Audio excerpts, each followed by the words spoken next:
So hi guys, Dr. J and TikDoc.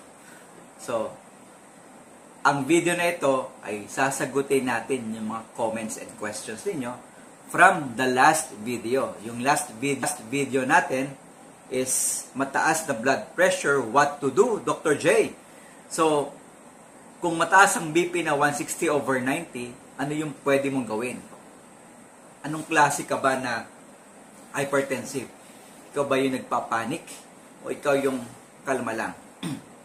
So, ang sabi natin, kalma lang. May mga steps tayo na pwedeng gawin sa bahay pag mataas ang BP.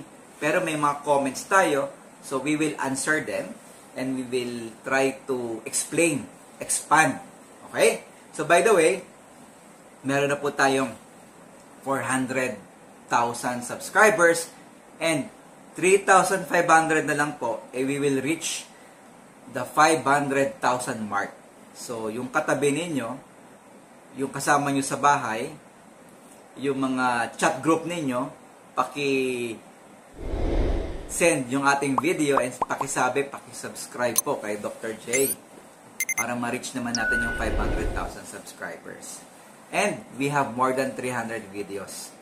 Kung ano man yung medical condition ninyo, most likely may topic si Dr. J. So, paki-pindot po yung subscribe button. So, going back to the topic. So, yung video natin, the last video that we uploaded, we got 27 comments. And from 27 comments, sasagutin natin yung mga comments nila. So, una kay at Maria Minor 107, thanks Doc for the medical tip. Take care from Canada. So, thank you sa pag-watch ng video. And we have a lot of friends and classmates way back from pre-med and medicine na nasa Canada na.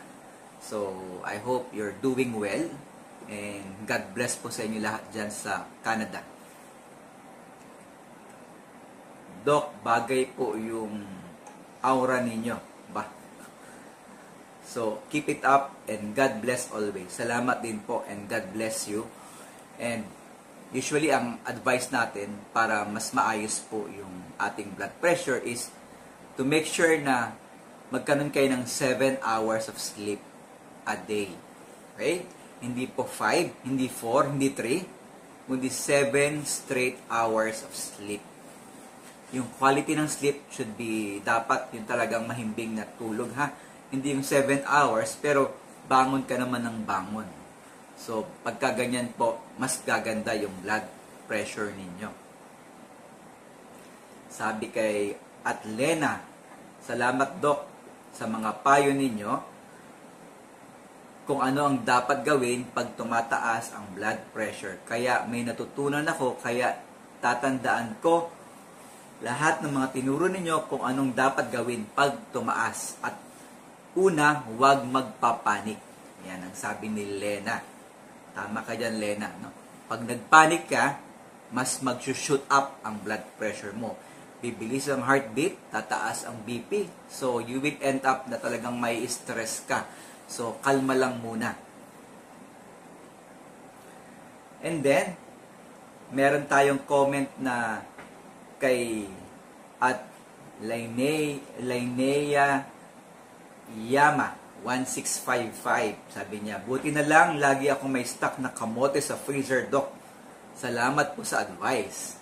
Kasi sabi natin sa video, dapat mag-take ka ng potassium.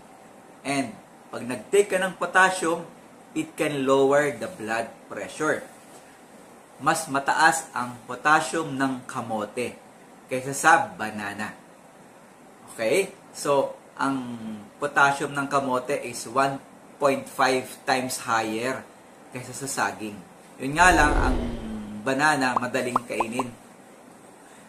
Ang kamote kailangan mo pang iluto. Kaya in-advise natin, ilagay ninyo doon. Tuwing magsasaing kayo sa umaga o gabi, maglagay na kayo ng 1 o 2 kamote para may makain kayo. Mas mataas ang fiber niya, mas mataas ang vitamin C, may calcium, may vitamin D. So, yun po yung banana. May taas din ang vitamin B niya. Yun yung kamote. Mas mataas yung vitamin B din niya.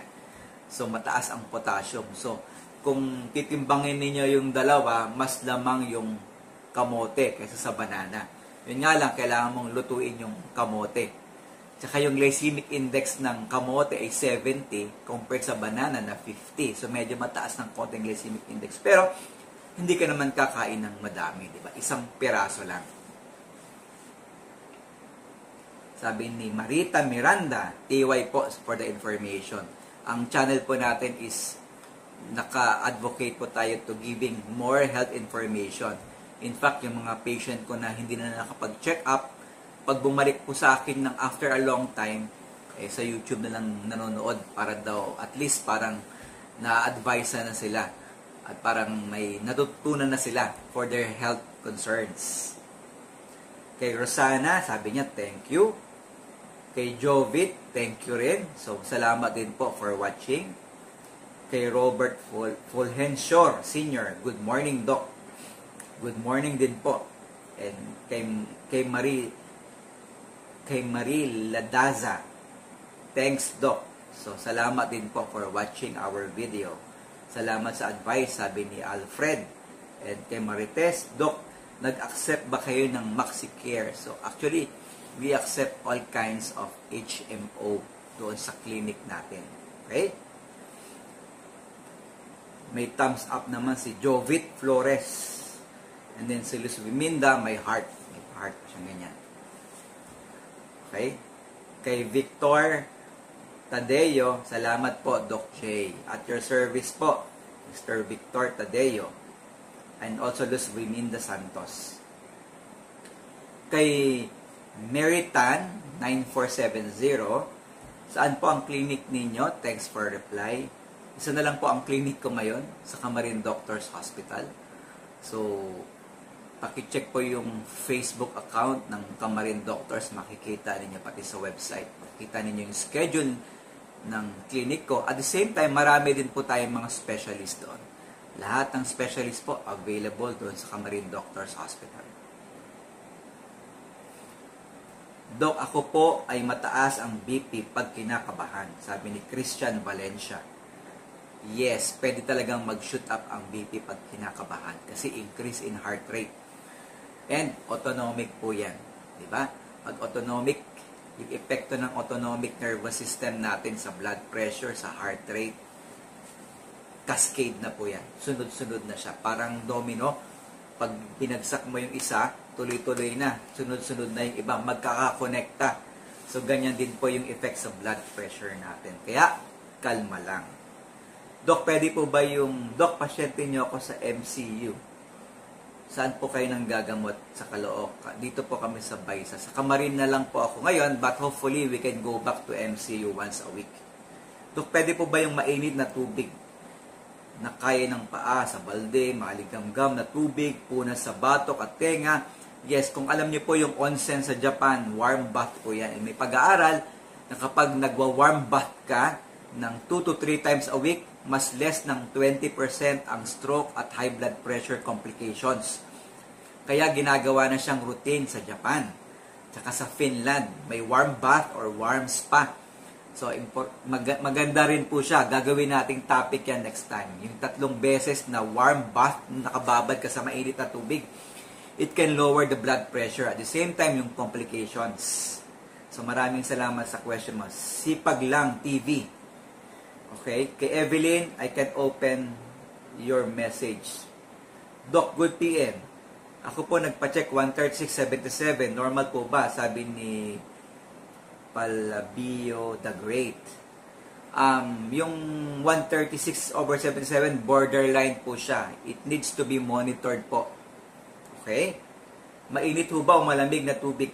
Yung galing lang po sa gripo or warm water will be okay.